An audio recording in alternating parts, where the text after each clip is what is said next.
মানে আল্লাহ, আল্লাহর সাধন করতে হবে। 30টা রোজার নাম 10টা রহমত, 10টা মাগফিরাত আর 10টা নাজাত। এই রোজার মতন রোজা করতে হবে, রোজার মতন রোজা করতে হবে। আগে নফসের রোজা বন্ধ করতে হবে। তোমরা করো বছরে 30টা রোজা, আর আমি আনোয়ার সরকার করি বছরে 36টা রোজা। কি হয়েছে ভাই? তুমি করো শরীয়তের 30টা রোজা, আর আমরা মারফতের লোক করি বছরে 36টা রোজা।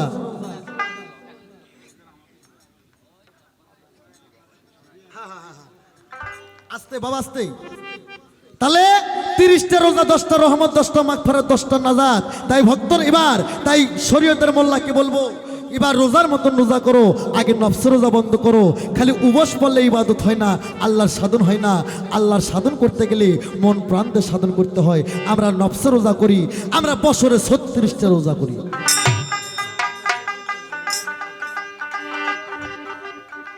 বাবা আস্তে। এই রুমি সরকার, আমি সেই পাগলের পক্ষে গান গাই, সেই পীরের পক্ষে গান গাই, তুমি জানো না? মারফত, মারফতে 3 ভাগে বিভক্ত করছে। মারফতে ওয়াহিদানিহাত, মারফতে হুজ্জা, মারফতে তৌহিদ। মারফত আমার মায়ের পথ, মারফত সিরাতুল মুস্তাকিমের পথ, মারফত আল্লাহ রাসূলের পথ, মারফত নগদে জান্নাতের পথ। এই মারফত শব্দের অর্থ মা। মা মানে নিজ এবং সিনা এবং জানা। আরে মায়ের ভেদ তোমরা বলবি কি বুঝবা রে?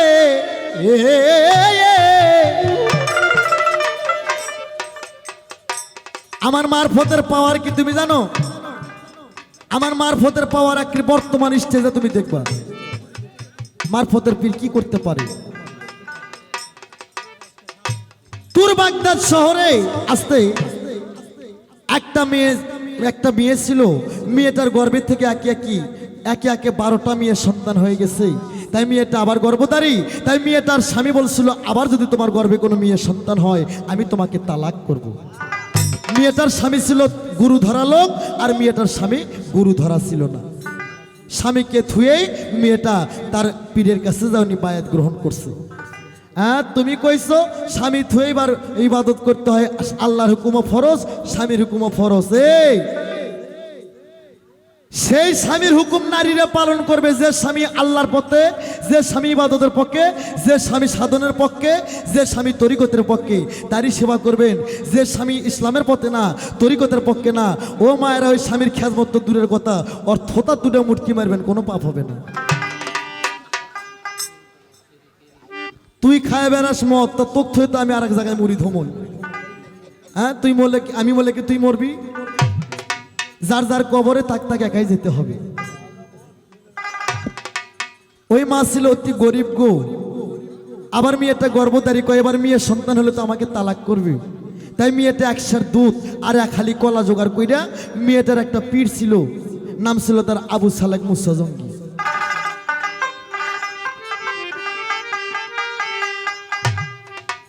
ওরে পীরের বাড়িতে গেল, মেয়েটা বড় কষ্ট করি না আমার বাইরা রে। আবু সালেক মুসা জঙ্গি ভক্ত মেয়ের হাতে দুধ কলা দেখে খুশি হয়ে যায়।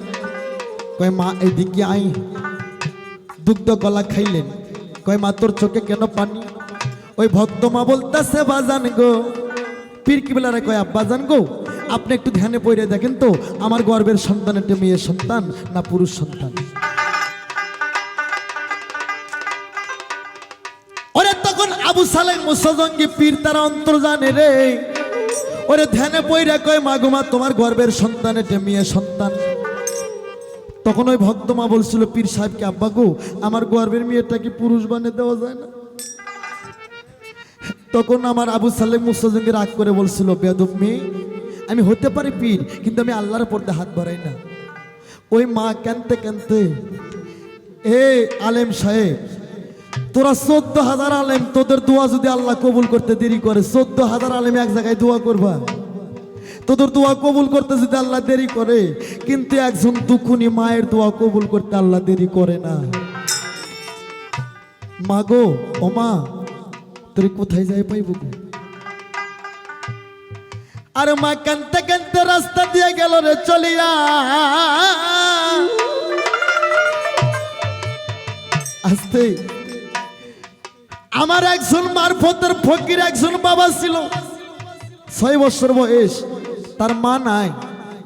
এই সন্তান সে কিন্তু পীরেরও পীর বাবা। সে মায়ের চোখে পানি দেখে কয়, ও মা তোমার চোখে কেন পানি গো? মা বুকে নিয়ে কয়, তুই কার মায়ের সন্তান রে বাজান? আজ তোর মতন একটা সন্তান যদি আমার থাকতো আমার কপালে এই দুঃখ হইতো না। বলে কেন? তখন মেয়েটা কয়, বাবা আমার 12টা মেয়ে সন্তান হচ্ছে, আবার আমি গর্ব। আমার স্বামী বলছে এবার যদি আমার গর্ভে থেকে মেয়ে সন্তান হয় আমাকে তালাক করবে। তাই আমি 1 সের দুধ আর 1 হালি কলা নিয়ে গেছিলাম পীরের বাড়িতে। পীর বাবা দুধ কলা খায় ধ্যানে পরে দেখলো এটা আমার মেয়ে সন্তান। আমার আর কোনো উপায় নাই, আমার স্বামী আমাকে তালাক করবে। আমার স্বামী তো শরীয়তের লোক, পীর বোঝে না, সে আমাকে সংসারে রাখবে না, আমার কি হবে? তাই আমি বলছিলাম পীর বাবাকে, বাবা আমার গর্ভের মেয়েটাকে পুরুষ বানিয়ে দেওয়া যায় না? সে আমাকে রাগ করে কথা বলছে। তখন আমার ওই বড় পীর বলতেছে, মা গো ওই শিশু বাচ্চা, 6 বছরের শিশু বাচ্চা বলতেছে, মা এখনো ওই পীরের বাড়ি যান, এখনো ওই পীরের বাড়ি যান। ওই শিশু বাচ্চা কয়, মা এখনই পীরের বাড়ি যায় কোন? ও পীর সাহেব হয় আমার গর্ভের মেয়েটা পুরুষ বানাইয়া দেন, আর নতুবা যে দুধ কলা খাইছেন ওই দুধ কলাই আমারে ফিরাইয়া দেন। যদি মেয়েটা কয়, বাবা যদি বলে এমন যুক্তি কে দেশে আসতে বাজার, তখন আপনি ওই পীরকে আমার কাছে নিয়ে আসবেন। ওই মা কয়, বাবা তুমি তো 6 বছরের শিশু বাচ্চা, তুমি কি করবা? কয়, মা যা করার আমি করবো, ওই পীরকে আপনি নিয়ে আসেন। যদি আপনার গর্ভের মেয়েটা পুরুষ বানিয়ে না দিতে পারে আপনার খাওয়ানো দুধ কলা ফিরে নেবেন।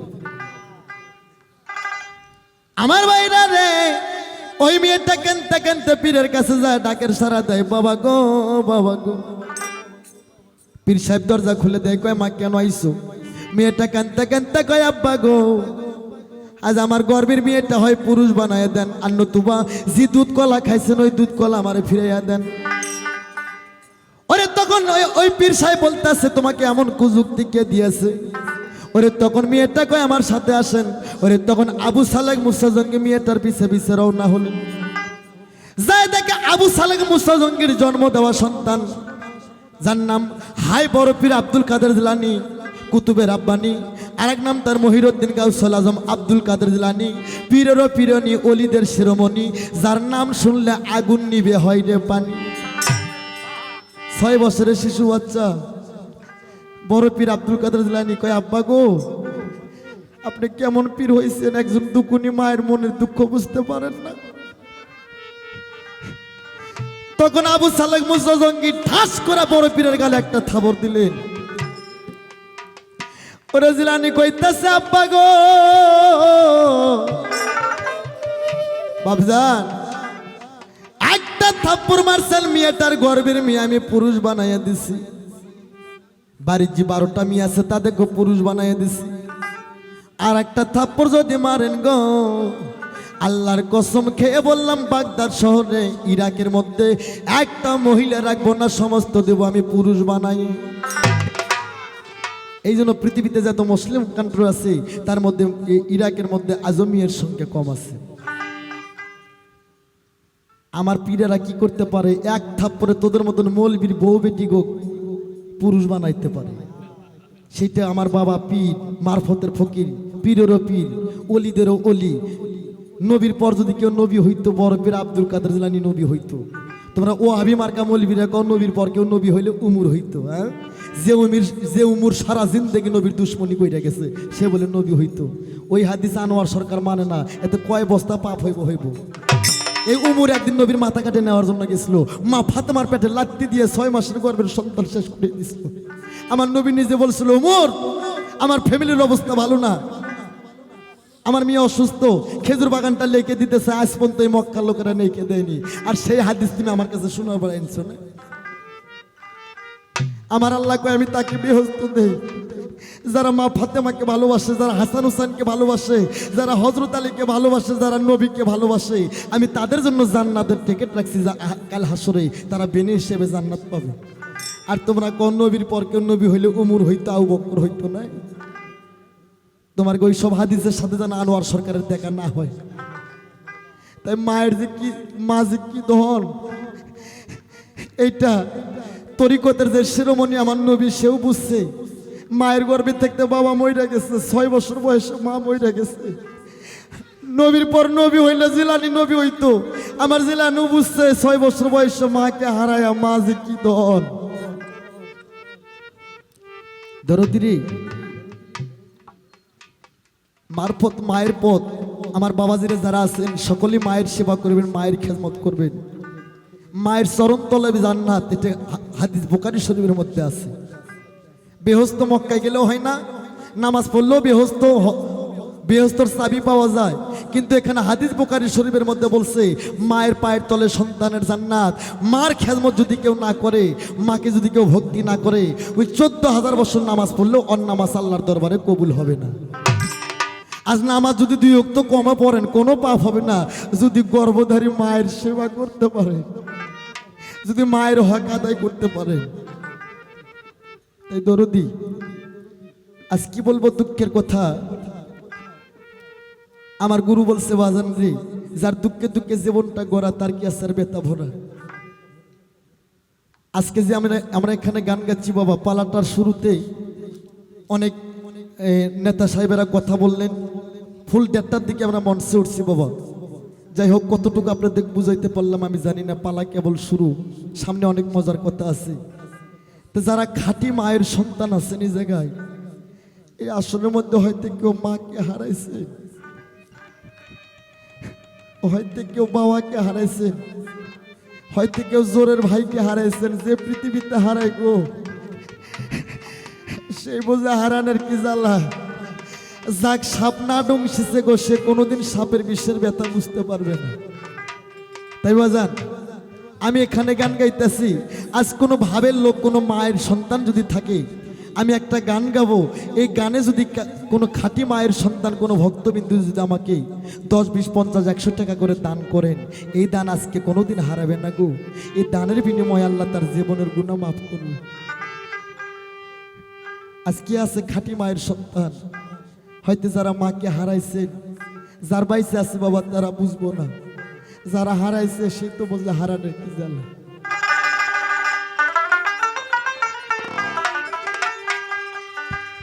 ওরে কত দিনের কত ব্যথা গো,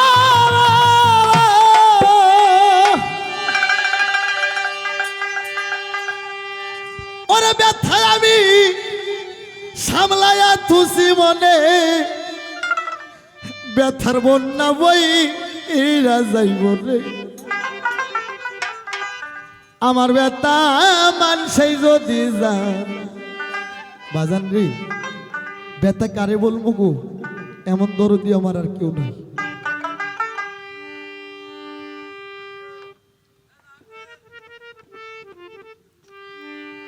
দরদি আমি একটা গান গাবো, ওই গানে যদি কোনো ভালো লাগে কাউকে, কোনো খাঁটি মায়ের সন্তান ভক্তবিন্দু থাকলে আমাকে কেউ বঞ্চিত করবেন না বাবা, কিঞ্চিত করে।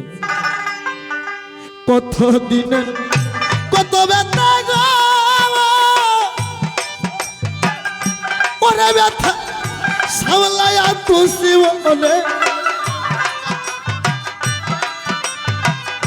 যাই ওরে। আমার 2 মামা আমাকে 200 টাকা দান করছে। হে দয়াল, দয়াল নবী গো, এই দান তুমি কবুল করে নিও। ব্যথার বন্যা বইয়া যাইব, আমার ব্যথা মানুষই যদি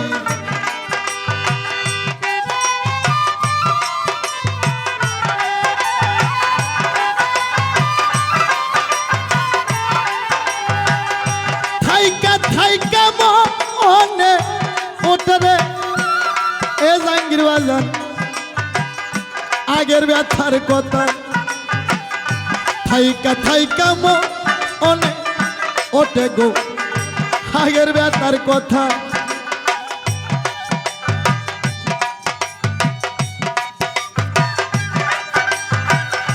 থাইকা থাইকা মনে ওঠে গো, ও রশিদ চান তোর পৈরাবরের কথা।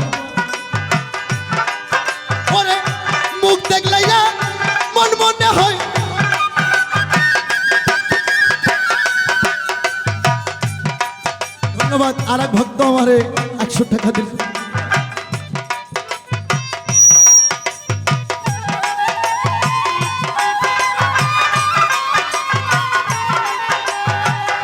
থাইকা থাইকা মন ওঠে ও তরিকার ভাই আমার আগের বেতার কথা আয়া আয়া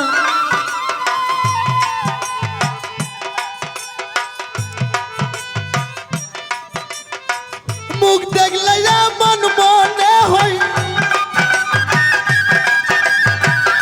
মুখ দেখলে মন মনে হয়, ভোলা যায় না জীবনে ব্যথার বন্যা বই যাইব আমার ব্যথা মানুষই যদি যা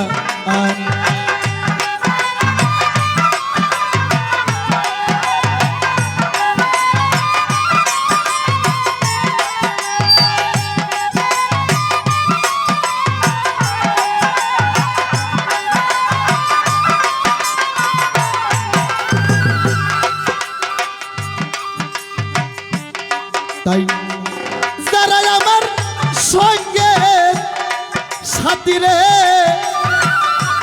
এ আজাদুল ভাই আমার ব্যথা এরাও নাহি জানে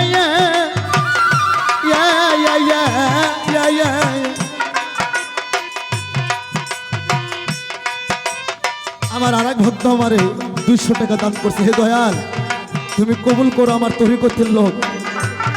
ওরে দরদ যারাই আমার সঙ্গে সাথী রে ওরে ব্যথা তারাও নাহি জানে, এরা যাই নাও করে না জানার ভাই।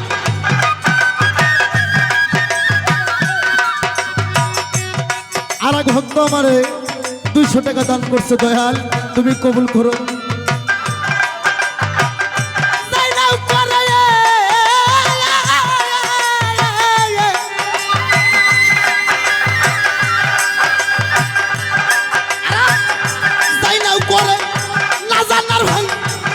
বুঝলাম মানে ব্যথার বন্যা বই যাইব আমার ব্যথা মানুষই যদি যা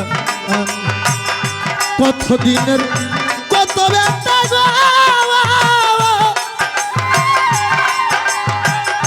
হাসান ভাই রে সামলায়া থুসি মনে ব্যথার বন্যা বইরা যাইব আমার ব্যথা মানুষই যদি জানে।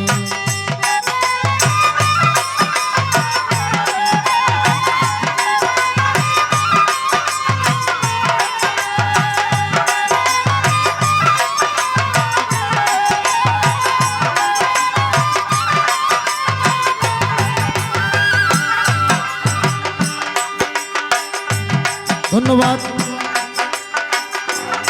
তাই যারা আমার সঙ্গের সাথী গো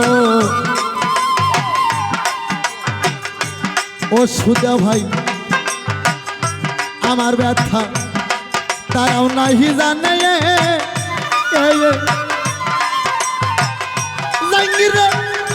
যারা আমার সঙ্গের সাথী রে আমার ব্যথা এরাও নাহি জানে, করে না জানার ভাই করে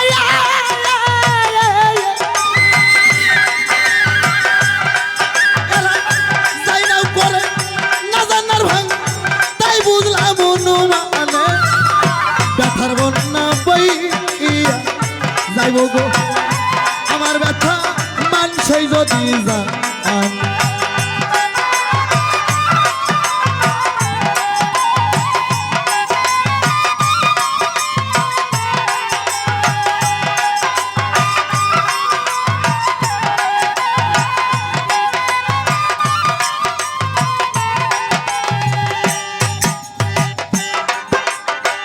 তাই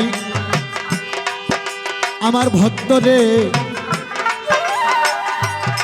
জানি একদিন ঘুই ইচ্ছা যাইব রে আমার ব্যথা মানবিক কারণে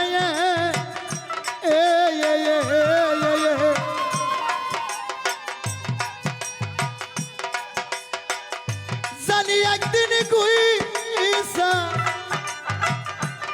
যাইব রে ও সবু ভাই আমার ব্যথা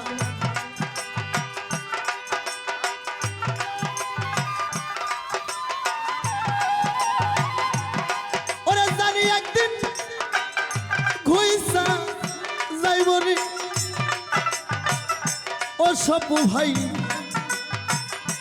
আমার ব্যথা তোমাদের মানবিক কারণে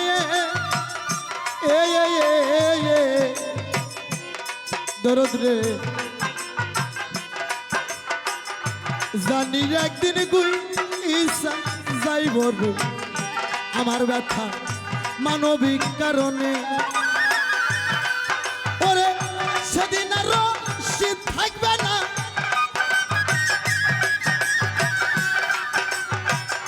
ওরে সরকার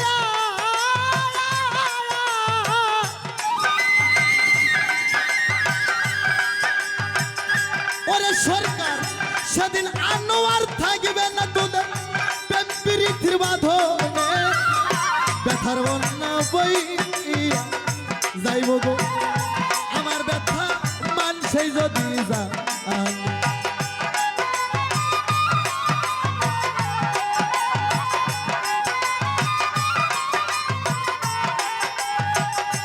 তাই থাইকা থাইকা মনে ওঠে গো ওরে বাজান তোর আগের বেতার কথায়া আয়া আয়া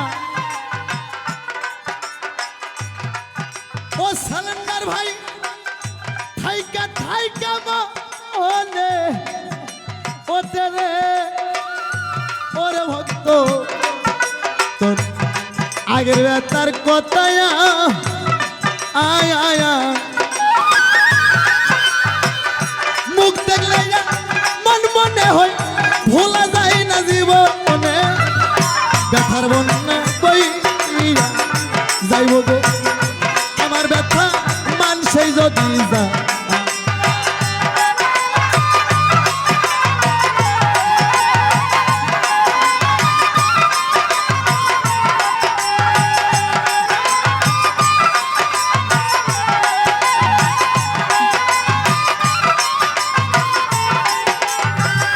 কতদিনের কত ব্যথা গো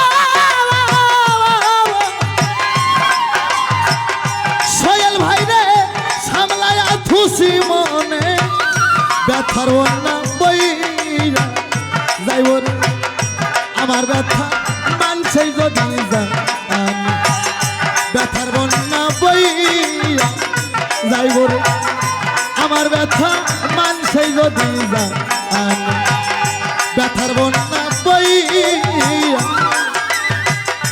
যাইব রে আমার ব্যথা মানছেই যদি যাই হোক বাবা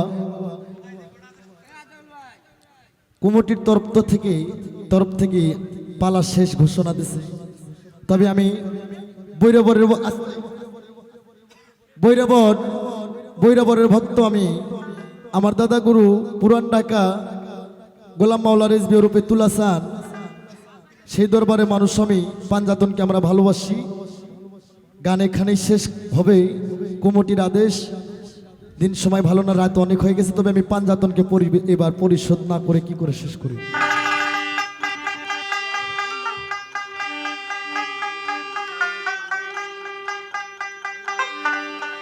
ওরে আত্মশক্তি করো হে ভক্তি ওরে আত্মশক্তি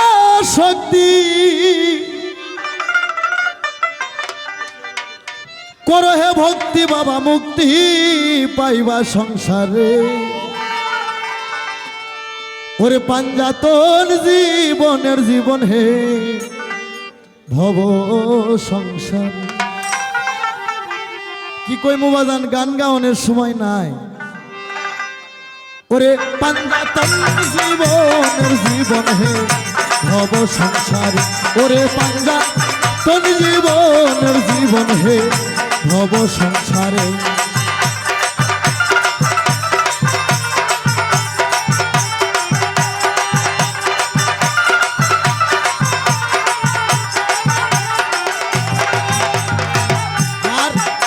মায়া শক্তি প্রকৃতির দান,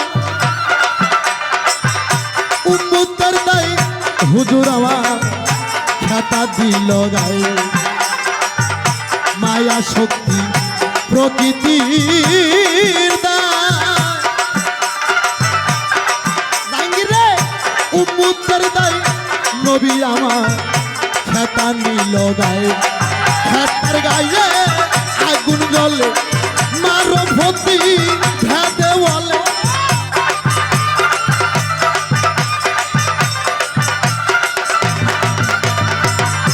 খাতার গায়ে আগুন জ্বলে মারো ভক্তি ভেদে বলে। ডালে মঙ্গলে ফলে ফুলে চারজনে কবুল করে। পাঞ্জাতন জীবনের জীবন গো ভব সংসার, আমার পাঞ্জাতন জীবনের জীবন হে ভব সংসারে।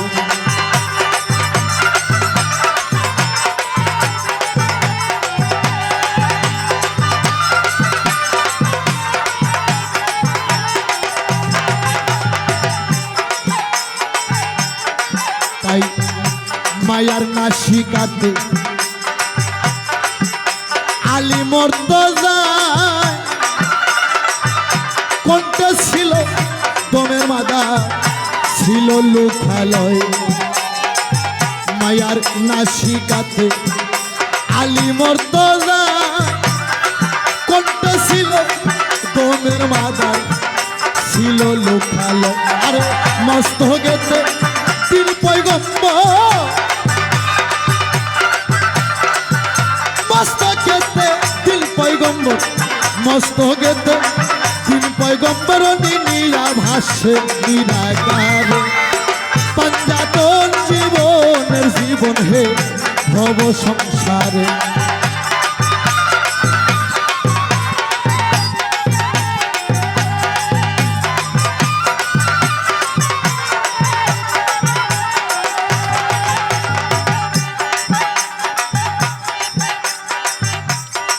তাই মানুষ নির্হইতে জবর হলি, ও ভক্তরে টলমল শিশার গুলি। একটা ভুল ভাঙ্গে দেয় শরীয়তের মৌলবীর শেষাত্রে বলা। তোমরা কম মানুষ মাটির তৈরি, মানুষ মাটির তৈরি, একমাত্র মাটির তৈরি আদম আলাইহিস সালাম, আর একমাত্র নূরের তৈরি আমার নূর নবী। আমরা মানুষ নূরের তৈরি না, মাটিরও তৈরি না, নূর হইতে নির্পয়দা। আর অনেকগুলো খাসলত আছে, আমি এ ভাঙা আসর আর কি বলবো, আমি গোপনে থুয়ে গেলাম। তাই নির্হইতে জবর হলি, হলি রে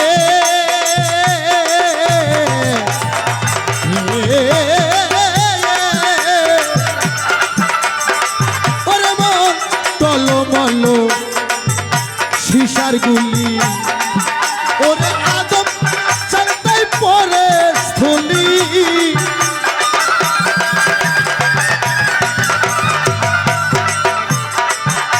ওরে আদম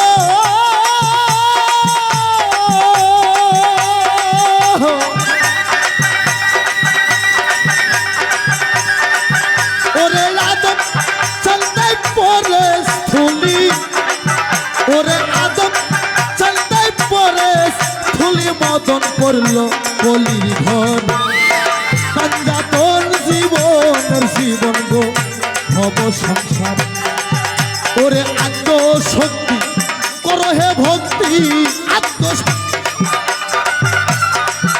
এই বলবি এই আত্মশক্তি তোমার মসজিদ ঘরে অর্জন করতে পারবা না। এই আত্মশক্তি অর্জন করতে গেলে একজন পীরের সঙ্গ ধইরা এই ত্রিপিনের ঘাটে যাইতে হইব। তাই আমার সাধক গানে বললেন, ওরে আত্মশক্তি করো হে ভক্তি, আত্মশক্তি করো হে ভক্তি, বাবা মুক্তি পাইবা সংসারে, পাঞ্জাতন জীবনের জীবন গো।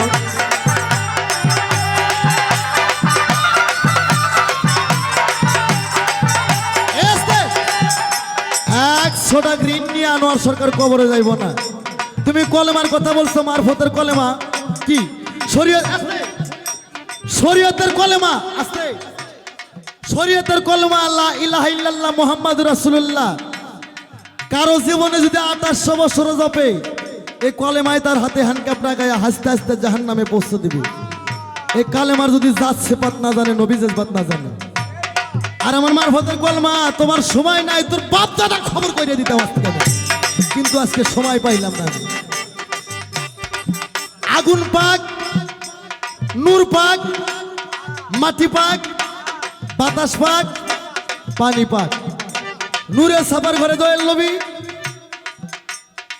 আগুনের ঘরে মওলা আলী,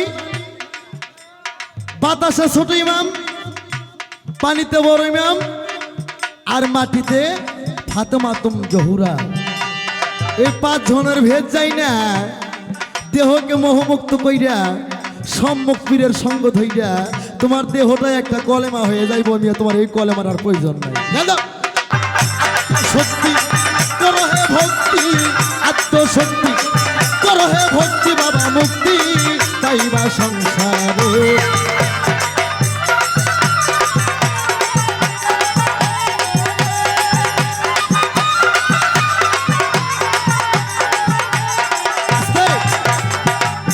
মায়া শক্তি, এ মায়া শক্তি হিন্দুদের মধ্যে 33 কোটি দেবতা ওই জায়গায় ধরা। দেবের দেব মহাদেব লালন একটা গানের মধ্যে বলছে, কারে বলছো মাগি মাগি, মাগি ভাষা খারাপ না, সাধু ভাষা। কারে বলছো মাগি মাগি, ভোলানাথ মহেশ্বর সেও মাগির দাসী, মাগির দায়ে শ্মশানবাসী। 1,24,000 ওই জায়গায় ধরা, ওই মায়ের কাছে ধরা। ওখানে পাশ করতে গেলে আমার গান শোনো, নবী কি কয়, আমার সাইজি কি কয়। মায়া শক্তি, মায়া শক্তি প্রকৃতির দান। কেননা আদমকে বানাইছে ফেরেশতা জিবরাইল ছাইনা সুইনা মাটি দিয়ে, কাদো দিয়ে। আর মায়া, মাকে আল্লাহ নিজ কুদরতে বানাইছে প্রকৃতির দয়া। হ্যাঁ, মা মারফত, এ মারফত এমন একটা জিনিস। মায়া শক্তি প্রকৃতির দান, উম্মতের দায় নবী আমার খেতা দিল গায়ে। ওরে খেতার গায়ে আগুন জল, মারো ভক্তি ভেদে বল।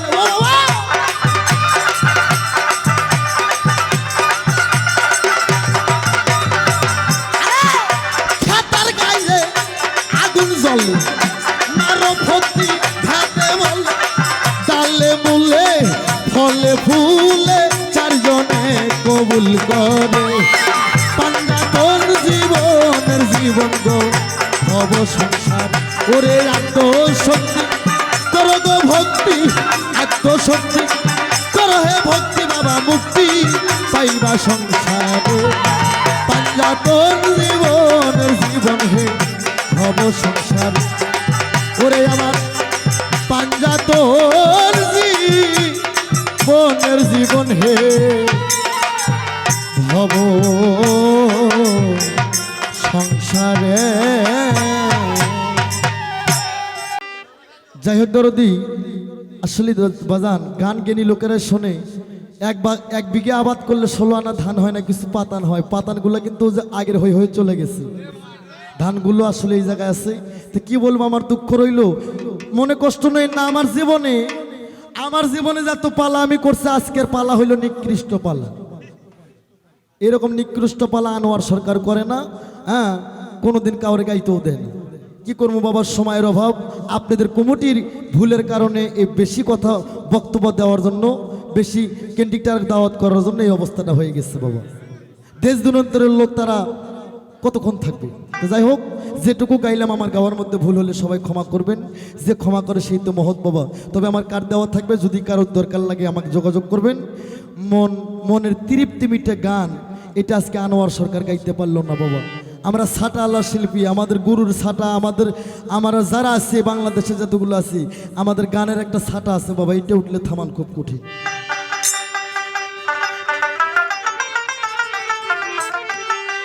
এবার যে গানটা গাবো, গানটা কি ভাব বিচ্ছেদ শুনবেন না প্রেম বিচ্ছেদ শুনবেন? ভাব বিচ্ছেদ। বা সুন্দর বাবা, সুন্দর।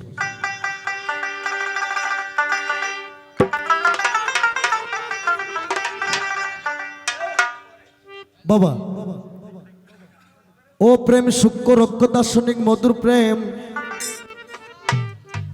আমার বান্ধব রে,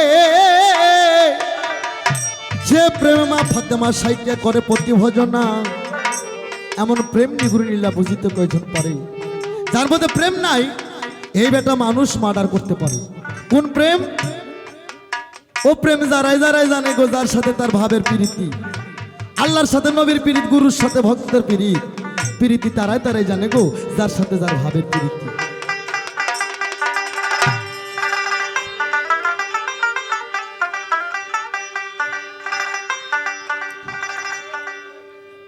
ওরে আমি পথ হারাই অন্ধর মতো ঘুরি রে,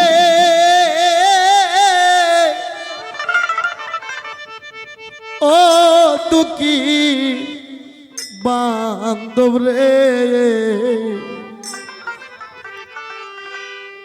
ওরে বাজান কি সুখে রাইকাছ বলো আমার।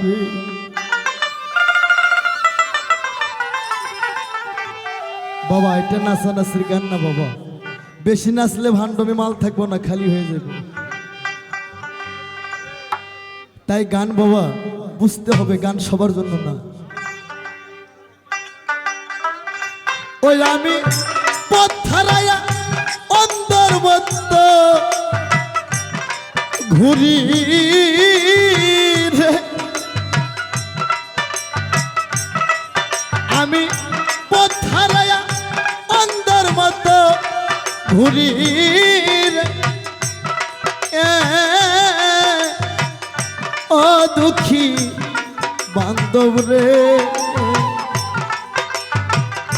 ওরে দয়াল কি সুখে রাইকাছ তুমি আমার।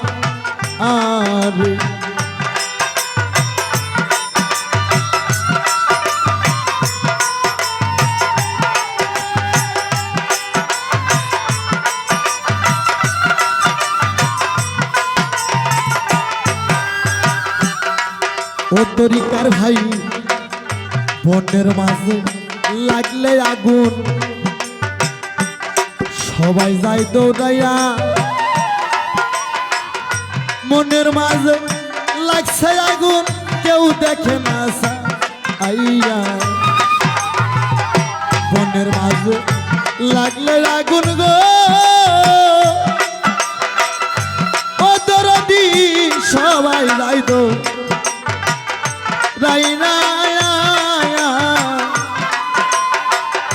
মনের মাঝে লাগলে আগুন, কেউ দেখে না আইয়া।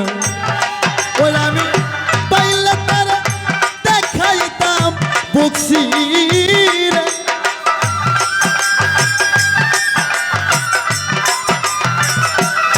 ওই আমি পাইলে তারে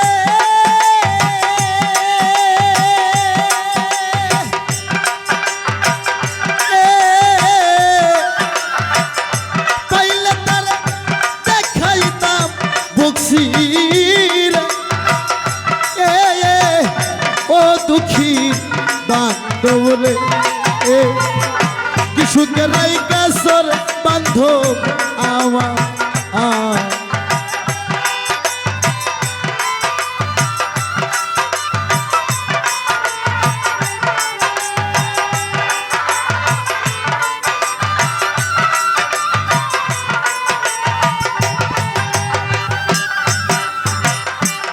পথের মাঝে থাকি চাইয়া ও রশিদ চান আমি যে তোমার আশা করি তুই চোখ আমার হইল কানা কান্দিয়া কান্দিয়া পথের মাঝে থাকি চাইয়া গো ও দরদি তোমার আশা করি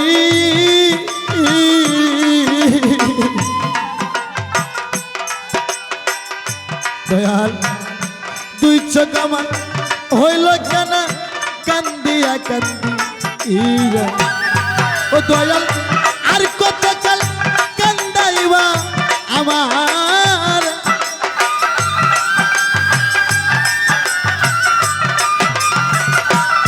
ও তুমি আর কত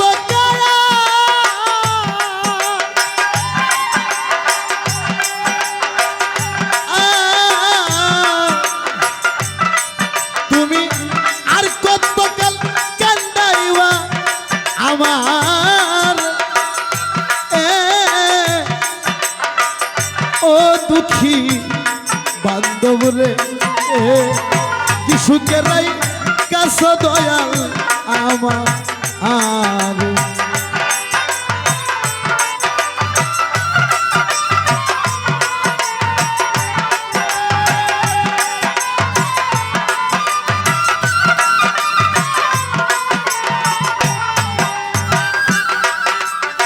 ভাই আমি বিদায় নিয়ে চলে যাব আমার কথাই আমার গানে কোনো ভুল ত্রুটি হয়ে থাকলে ক্ষমা করবেন হয়তো এই আশাও আমার শেষ আশা হতে পারে এটা হয়তো আমার জীবনের শেষ দেখা হতে পারে আল্লাহ বলছেন কুল্লি নাফসি জায়গাতুল মউত কে কখন পৃথিবী ছেড়ে চলে যাবে এটা বলা যাবে না তাই আমি যদি কারো মনে কোনো ব্যথা দিয়ে থেকে আমাকে ক্ষমা করবেন হয়তো আমার এটাও জীবনের শেষ দেখা হতে পারে তাই আমার কবি বললেন নতুন মাটির পাতিল যেমন ভাঙলে লয় না জোড়া আমার ভালোবাসায় ঘুম ধরেছে আমার কপাল পোড়ারে নতুন মাটির পাতিল যেমন গো ও তরিকার ভাই ভাঙলে লয় না জোড়া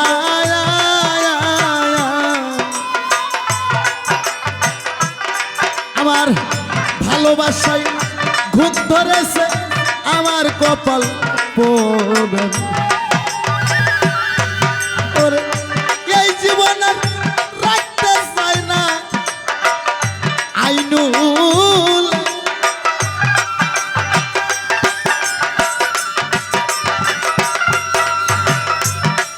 ওরে এই জীবন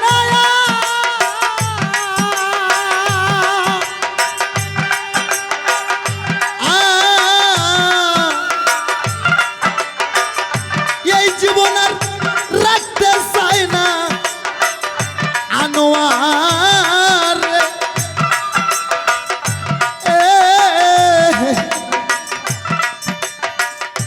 ও দুঃখী বান্ধব রে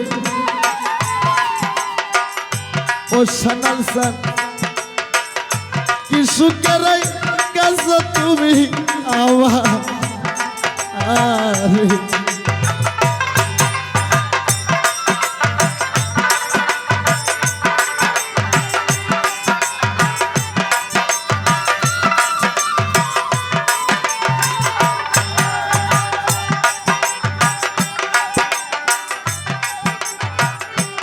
দয়াল বনের মাঝে লাগলে আগুন সবাই যায় দৌড়াইয়া মনের মাঝে লাগছে আগুন কেউ দেখে না ছায়া ওরে পাইলে তারে দেখাইব ভুগছি রে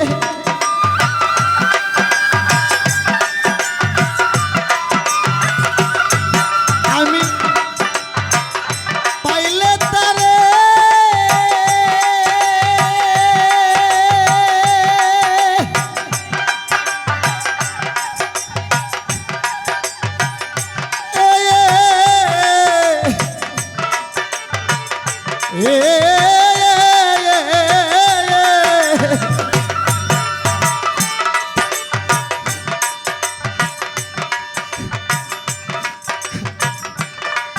আমি পাইলে তার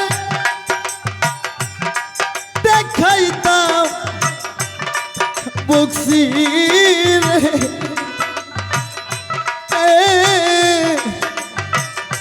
ও দুঃখী বান্ধব রে বলো না কিছুকে নাই কাঁচা বান্ধব আমার আমি পথারায়া অন্ধর মতো ঘুরি রে। আমি পথারায়া অন্ধর মতো ঘুরি রে।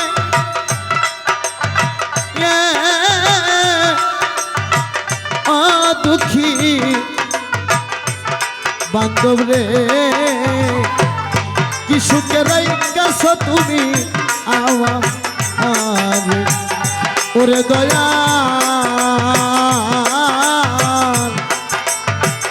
কি সুখের কাছ বল